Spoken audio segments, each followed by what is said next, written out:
Hello and welcome in to another episode of the Fantasy Football Forecast. I'm Trevor Scott here with my co-host Matt Giraldi, What's going on, guys? and it's great to be back on the mic, back together, recording. And we're going to get into our QB rankings for the 2024 fantasy football season. Fired up. All right, so we have six ranks or six tiers here.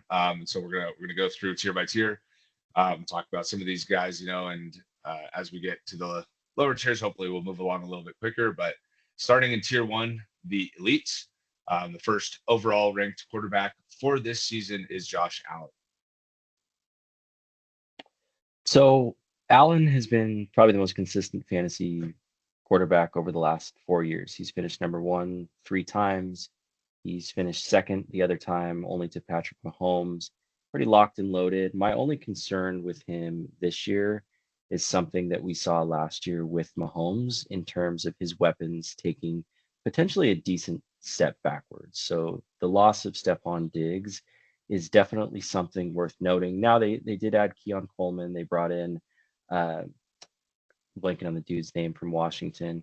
Um, but yeah, that's kind of my only concern with him. But yeah, I Curtis think pretty Samuel. true locked in. Yeah, Curtis Samuel. He always starts hot, and then he and then he and then he sucks. But yeah, I guess that's kind of my only concern with him, and I guess I'm kind of nitpicking at this point, but Yeah, I've not seen much people else to say say on that. that as well, But in terms of Patrick Mahomes, right? He's not he doesn't have the rushing floor that Josh Allen does. So I mean, when you're consistently rushing for double digit touchdowns, he can rush for 500 yards. I think as long as he gets to somewhere between 38 to 4100 yards, and the offense is going to be good. You saw it with Joe Brady last year too. It's going to be centered around um, James Cook in the passing game, and Dalton Kincaid's going to take a step forward. I don't have major concerns about their ability to move the ball. So I just think Josh Allen is just kind of set it, forget it, in my opinion.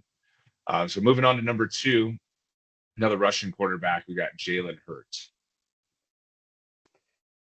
So Jalen, my issue with Jalen in terms of this tier is he's definitely the least talented quarterback in terms of actual NFL ability.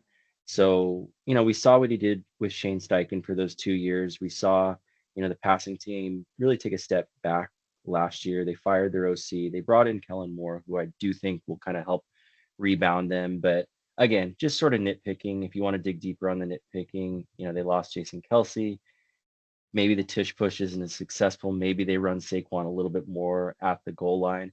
I think he's someone that I'm probably going to be fading just a little bit because I'm really tempted to put Mahomes into the number two spot. Maybe you'll hear that name come up a few times. But again, he's finished at what, number two last year on the season.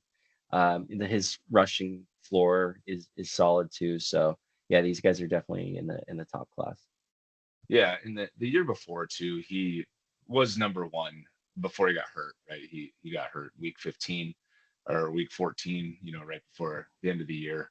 And he was number one at that point. And again, the rushing upside, I know the tush push may be a little bit of a nitpick, but I also think Kellen Moore is going to help improve him in the passing game because he hasn't really been up around 4,000 yards yet. And I think this year he's going to be over 4,000 yards. They have all the weapons that they need to get him there, and Kellen Moore is going to send those guys over the middle of the field. I kind of harped on that in the offensive coordinator episode, so I won't do it too much here. But I really like Jalen Hurts. I have these two locked and loaded as the top two. I think within this first tier, this is kind of the mini tier one, like even top tier. Like I think these two for me are ahead above the next four that we're going to talk about. So getting into number three, we've got Lamar Jackson, and we've done quite a bit of analysis on Lamar Jackson, so we'll try and keep this one quick. But week to week, it's a little bit maybe inconsistent because of the offense just getting out to a major lead on the ground or the defense helping out.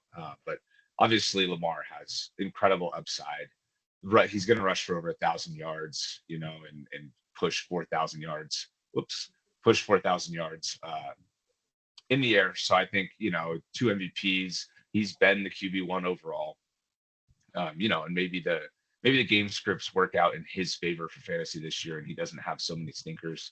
And if that That happens, then he could easily push up into that tier, or into the grouping with Hurts and Allen. and that's kind of what I wanted to add because I have spent a lot of time kind of talking Lamar down in his situation, but on the positive note, I mean they did lose their defensive coordinator, so maybe their defense does take a step back.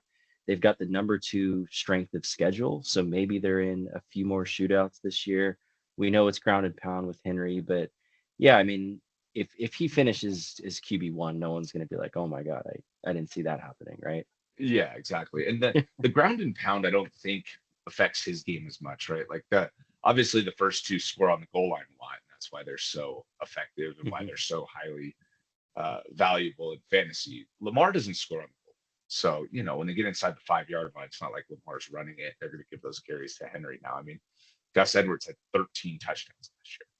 So, uh, I that's not the situation for the running backs on the Eagles or the Bills. So I don't Yeah. think that Henry's presence is necessarily limiting Lamar's upside on the ground or anything. Lamar scores from further away, and so very explosive player, and I really like him at three, amongst quarterbacks here. So getting into number four, I accidentally clicked this open, but we finally have Patrick Mahomes. So you've been itching to talk about him. What do you got for us on Mahomes?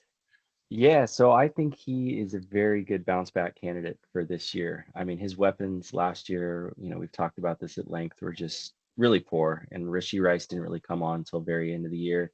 The Hollywood Brown addition is very solid. I think, they traded up to get Xavier Worthy for a reason too, even if it takes him a little bit while to get reacclimated. But defense potentially taking a step back. He's just so good at real life football that I think that QB8 finish last year was just a complete outlier. So, I'm starting to push him up boards. I'm kind of looking at him as a value play in terms of, the tier one guys and not having to draft him as early as a Josh Allen, but he's someone I'm very excited about for this year. Yeah, and the flip side of the coin, I think this is why uh, these next two guys, anyways, you see people that are just kind of breaking down the quarterback tiers and saying stay away from a like a Mahomes or the next guy we're going to talk about is because of the rushing upside, or the rushing floor. Even they don't. If things go wrong and they're not throwing for a ton of yards and they're not scoring a ton of points on offense, these guys end up coming in QB8 range, right? And they don't give you any sort of discernible advantage even over QB15, because once you get down there, it's kind of all the same. So, that's the argument. But obviously, I think we all realize that has a lot to do with the weapons and the fact that Kelsey came into the season hurt.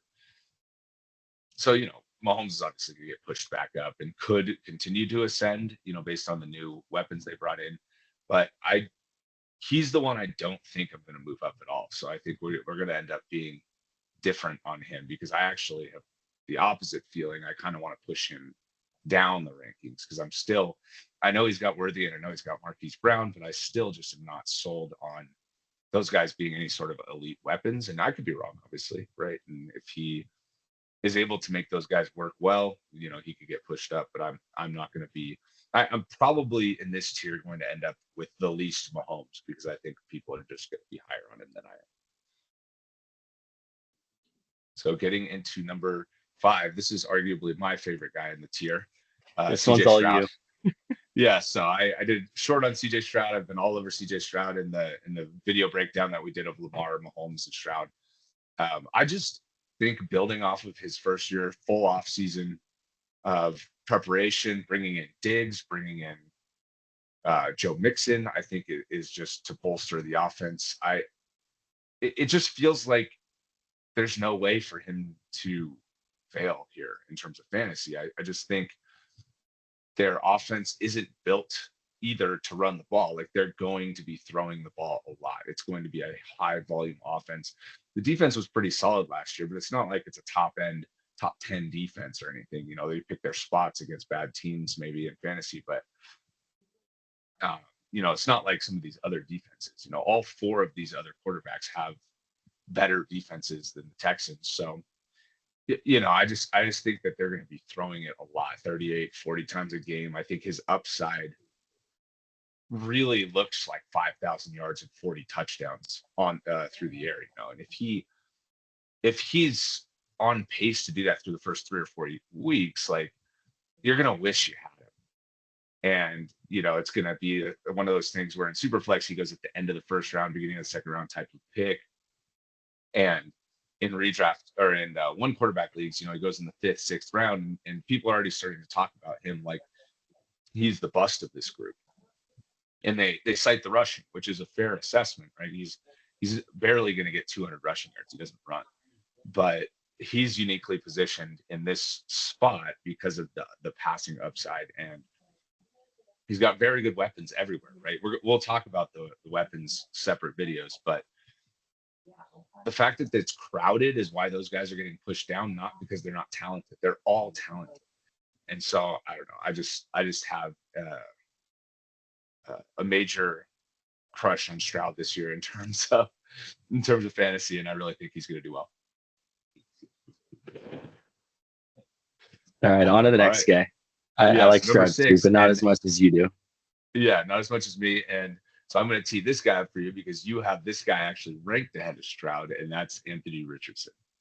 Yeah, so my fantasy crush is Anthony Richardson, and we saw, last year in a very, very, very unfortunately small sample size, just how dominant he is on the field. And I think that's just kind of too much to be ignored. I think this offense is going to be humming on all cylinders. He's already said he's not going to change the way he plays. He's going to bulldoze guys. He's got that rushing floor. He can just take over games. He's got maybe the strongest arm in the NFL. And I think if you're kind of in that league of thought where it's, hey, we're playing fantasy to win the championship and upside is everything, then this is definitely your guy. And I said this with Lamar. If we look up at the end of the year and Richardson is QB1, no one's going to be like, wow, that was not in my range of outcomes. So I think as someone who is often a little bit more of an aggressive player, this is someone that I'm going to be targeting quite a bit because maybe it doesn't work out, but sometimes you got to just plant your flag. Yeah, and my counter to that, I obviously love Richardson. I just think in Superflex you're going to be drafting him in the second round, and you're going to be looking for him to be one of your cornerstone pieces if you're doing that, right? And I don't like taking quarterbacks that come with such high injury risk. Some of these other guys have figured it out, right? I mean, Lamar, I feel like he's dealt with some injuries, but he's kind of figured it out for the most part, and that's why he pushes Mm-hmm. up, right? I mean, he's in his rushing upside, obviously multiple MVPs, like we've seen him do it. So like he's a little different than Richardson at this point. Uh, but yeah, I just am so concerned about having what happened last year happen again, and he misses 4, 5, 6 weeks in the middle of the year, and you're replacing him with Flacco, his backup or something. And that's a fair And point so about super flex versus standard formats, right? If this yeah, is a standard league, we're looking at this through the lens of super flex, but in a standard league, there's not as much risk of taking him because it's going to be in a later round and you can easily grab Justin Herbert as someone as an insurance policy.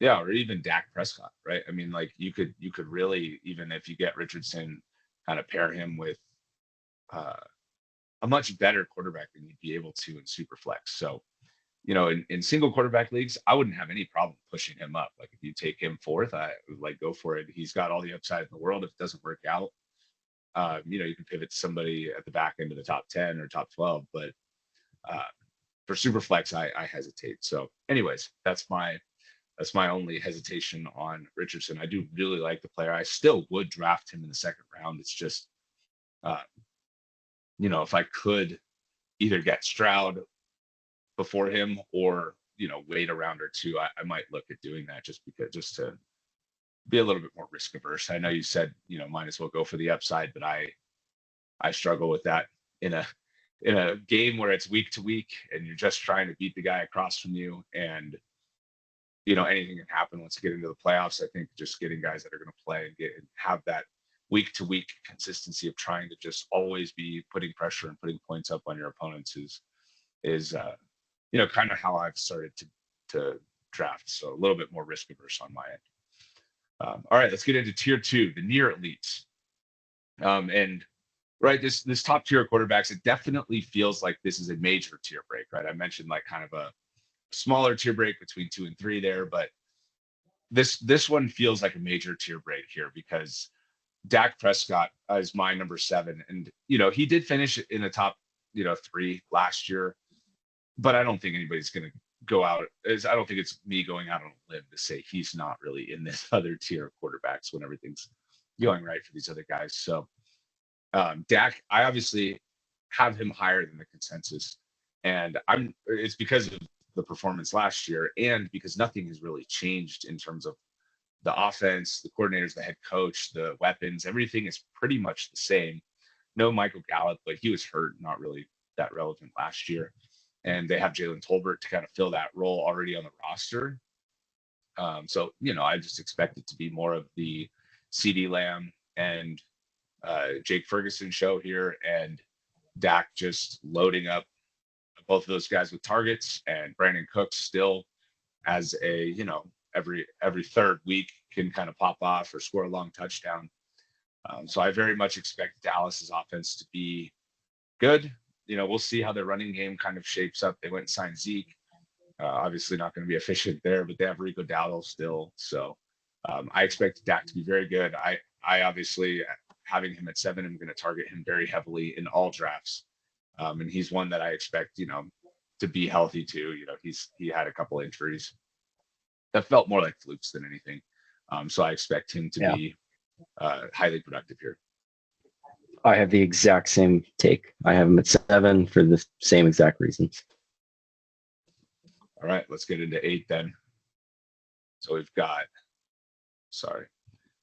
Joe Burrow at 8. So I'll let you get into Burrow a little bit. Yeah, so Burrow, I've moved down one spot just below Kyler, but I do like Burrow. My concerns with Burrow, and maybe they're not fair, is he's kind of going to have to start answering questions about, is he an injury-prone quarterback? I mean, we're kind of seeing it more and more. And on top of that, they never really seem to start the year that well. And so if I'm using a draft pick on someone like this, and again, I'm just nitpicking, but I don't know, there's just a few question marks that I don't think I want to answer at this ADP. I think I'd rather just grab one of these top 7 or wait. But I don't know. What do you think? Because you've got him one spot ahead of mine. Yeah, and I agree with that for the most part. I have Burrow here just because when we look up at the end of the year, I feel like genuinely he'll be in the top 10. I can't stand that he's a slow start. So like you look at our league last year, I was able to trade for him after week 4. He had a matchup against the Titans for the worst secondary in week 4, and he put up like 7 points. And it's like, okay, I get that you're a slow starter, but can we not do that? And so the guy in our league who had him was just like, I'm fed up, I'm done. And was willing to trade him even in super flex after 4 weeks because he had done nothing. And so getting you off to a slow start like that, right? You're looking at a 1-3 start maybe is not advantageous. And that's something too, and especially for me, for someone who I start slow because I target rookies. And so I can't necessarily afford that from a quarterback position. Sorry, I cut you off there, but that kind of just hit close to how I construct my teams. It's a great point. And so it's just tough. He's just a tough guy to draft. And it's something that if you do take him, you should probably wait it out. But chances are you're going to end up in a position where you just don't feel like you got what you paid for. And so, I mean, maybe you should have had Kyler a spot ahead or whatever. But I think, once he gets it rolling, he obviously has elite weapons in Chase and Higgins. And they brought in Zach Moss to be running back. They still have Chase Brown back there. So I think overall the offense is set up to succeed. And he's really good. It's just, all of these variables early season and, playing a little more risk averse again. I'd rather fill that draft pick with, another receiver that can kind of be a week over week starter and then fill in my quarterbacks a little later, And the way I look at it is how much better is he going to be than like Matt Stafford? And so, right, that's where kind of the value-based drafting comes in. And we have him 8 here, but like value-wise, him getting pushed up in the draft to like a 3rd round pick in a 10-team super flex, right? Again, in 12-team, he's probably a 1st round pick. or early second round pick. So I just struggle with him in particular. And we've spent a lot of time on him now, so we're going to move on to number 9, who's Kyler Murray. And he's at 8 for you, so I'll tee it up to you, and then I'll respond. Yeah, I mean, nothing new or crazy with Kyler. I mean, he's going to be coming back healthy. He got Marvin Harrison Jr., who's one of the best wide receiver prospects we've ever seen. Trey McBride was an awesome, I don't want to say surprise to their team, but just an awesome piece that they can rely on.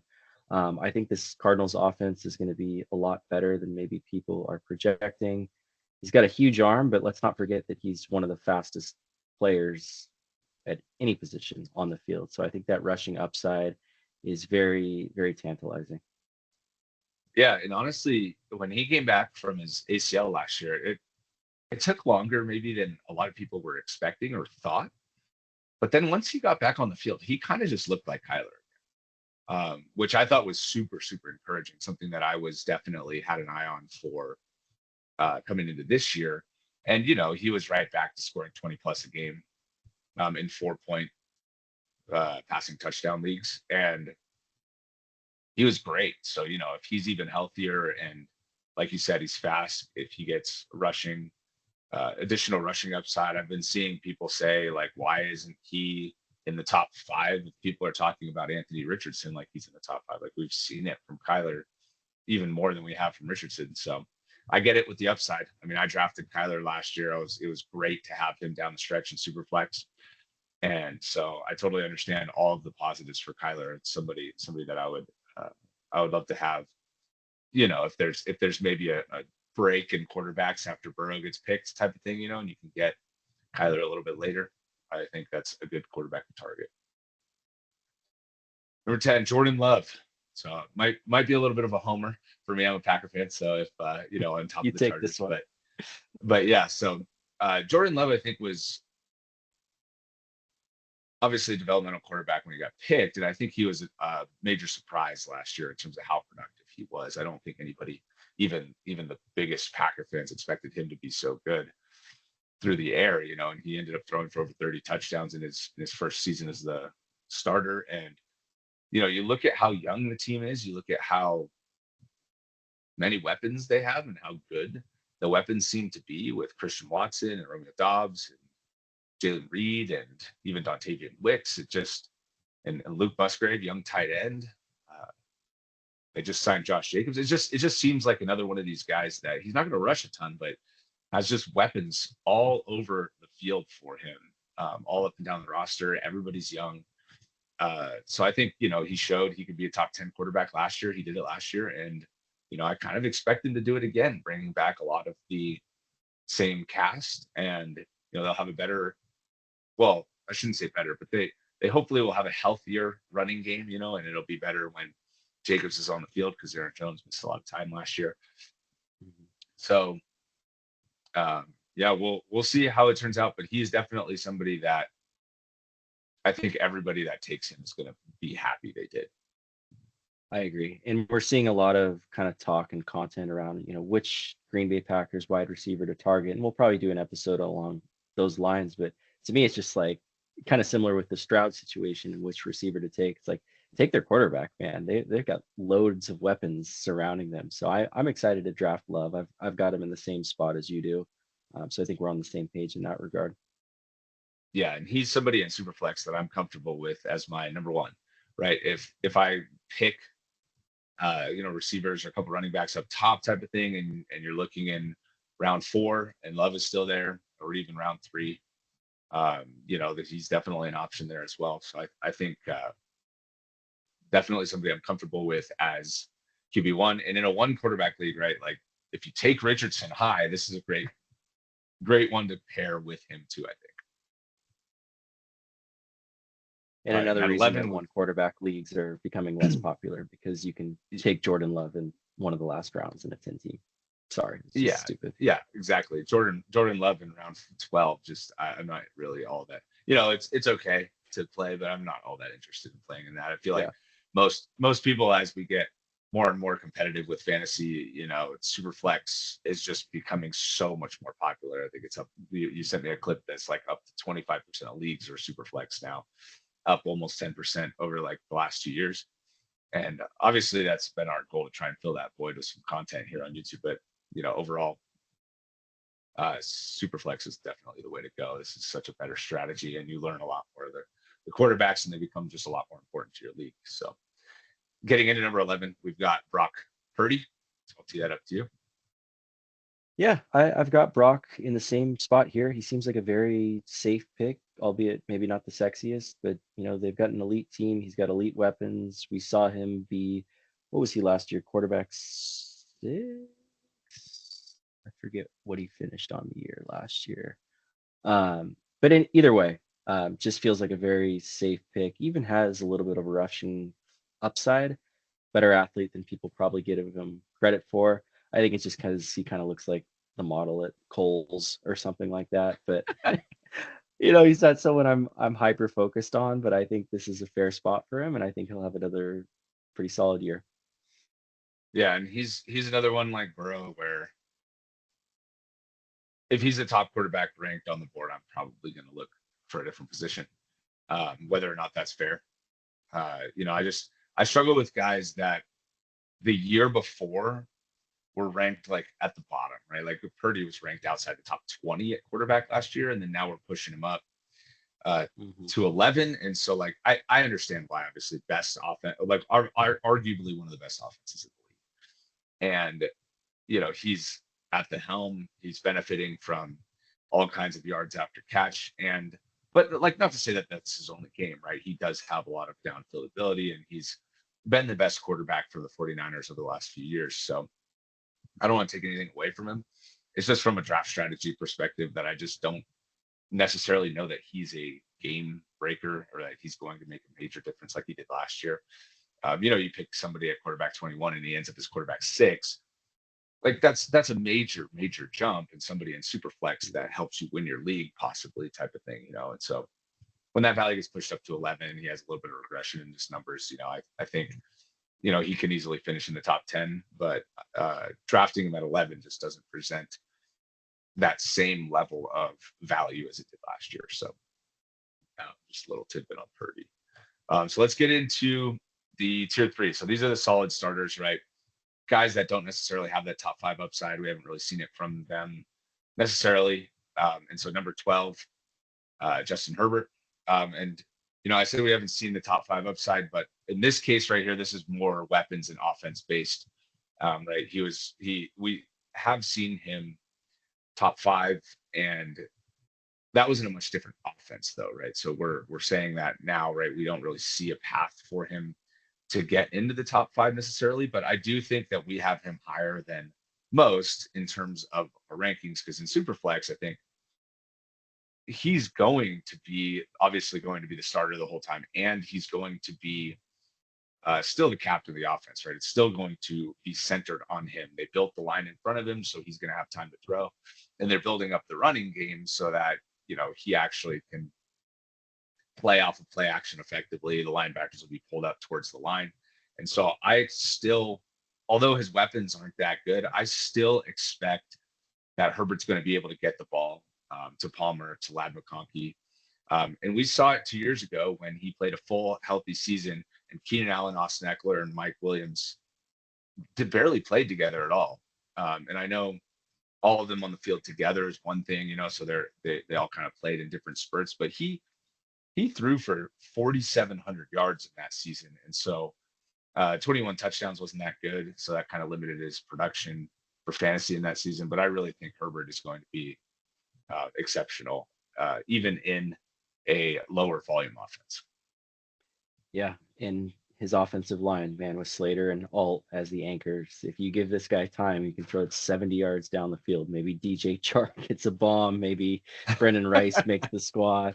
Maybe QJ learns to catch. But yeah, I think, you and I, being big Chargers fans, we're higher on these guys because, we really pay attention to the nitty gritty of what's going on with that team. And people are like, oh, Harbaugh's just going to run it. You're like, no, he threw the ball with, his quarterbacks over the years too. So excited about him. I don't think I quite have him as high as you do here, but yeah, man, hopefully a good season out of him, efficient season out of him. Yeah. Number 13, Jared Goff. I really like Goff top end offense. Jameson Williams should be more involved. That can only help Goff this year. And he's got two elite weapons in terms of Amon-Ra St. Brown and Sam Laporta. So I just, again, another one of these things where in super flex, when we get into this tier, this when we start to get down the ranks a little bit in quarterbacks, I'm going to value the guys that I know that are starting and value the guys that I think have good offenses, good weapons, right? And so, you see Goff in one quarterback leagues and he gets pushed down to like 16, even 17, because he doesn't have that upside to get into the top 5 or top 10. And we'll get into one of those guys later in this tier, but the safety and the consistency is something that I'm chasing at this point in the draft in Superflex, and I want somebody that I feel like, especially if this is going to be the first quarterback I take, this is going to be somebody that I want to make sure is going to be an anchor for my team, somebody that I can count on. So that's why I have Goff pushed up maybe a little bit higher than you'd see in one quarterback leagues. Yeah, and I've got Goff at 12, so I just put him ahead of Herbert. So I'm all in on him. One of the things I really like is he only has 3 games outdoors this year. Like every game is in a dome almost. And Yeah. we saw how good he was last year. You think he finished it with really no rushing, not a lot of rushing upside at all. He was still QB7 on the year. You talked about his weapons. They almost made the Super Bowl. I'm in on Goff. Love it. Number 14 couldn't be further out on this guy on your on your end. Tua Tagovailoa. So he's an interesting case every single year because I swear through 6 or 7 weeks last year, it was like, oh, Tua is going to be in tier 1 next year. Oh, Tua is going to be like a top 6, 7 quarterback next year. He was like QB2, QB3 through the first 6 weeks. And then in every single year, or no, I shouldn't say every single year. The last 2 years, it's been like, now he's falling off. Why isn't he scoring more than 11 points? Why can't you just get it up there to Tyreek?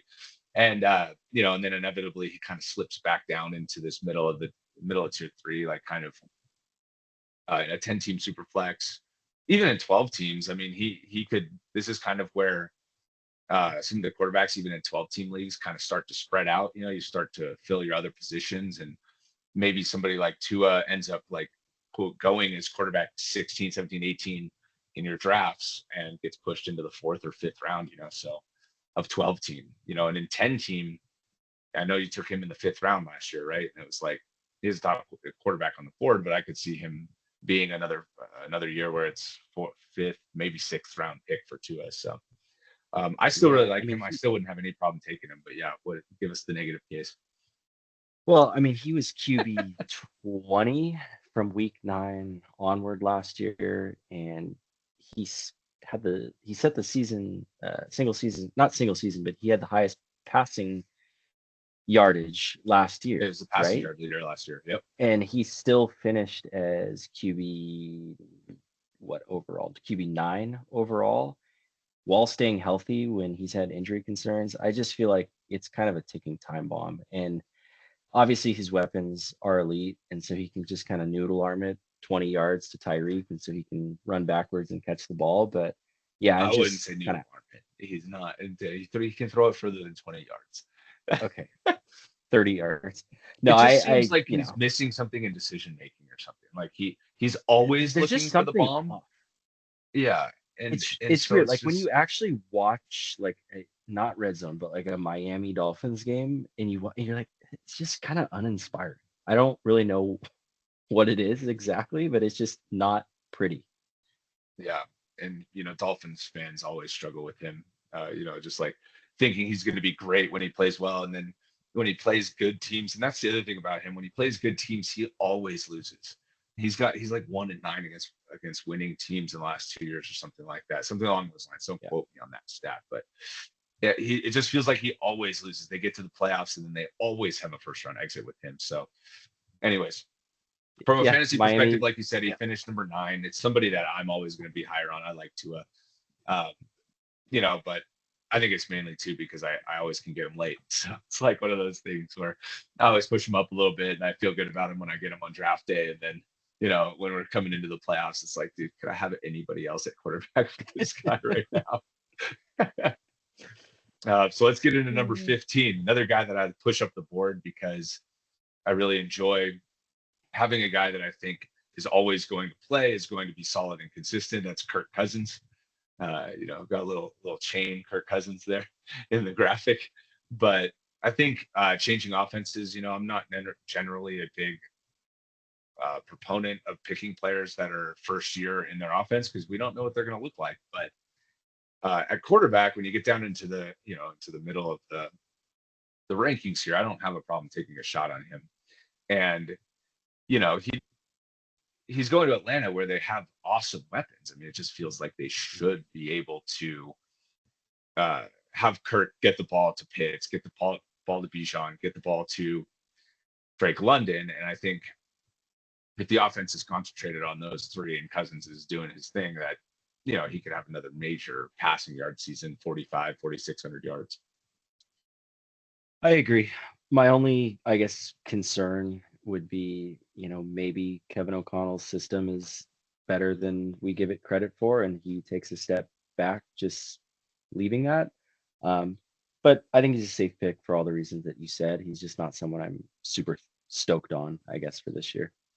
Yeah, and this is another one where he's going to start, despite Michael Penix. He's going to start, and it's also a first-year offensive coordinator. This is our first-year offensive coordinator. So we'll see how that dynamic plays out. But somebody that I think is always undervalued in rankings because he's going to finish his quarterback 10, right, or 12. And so in one quarterback leagues, when you pull up rankings, he's always going to be way down the ranks. But there's a lot of value in having QB 10, QB 12 in a superflex league. So that's why I have a tendency to push him up. Number 16, Trevor Lawrence. This is probably one of my least favorite picks and least favorite players. So I'll let you talk about him so my bias doesn't get in there. Yeah, so I'm kind of pushing him up slightly. So I've got him over Cousins. I've got him over to I don't know, I'm kind of talking myself into Lawrence. So last year, I mean, I guess we know they're going to throw the ball a lot, right? We know he's going to turn it over. We know they brought in Brian Thomas Jr. They lost Calvin Ridley. There's a bunch of weird since he started playing. He's literally a turnover machine.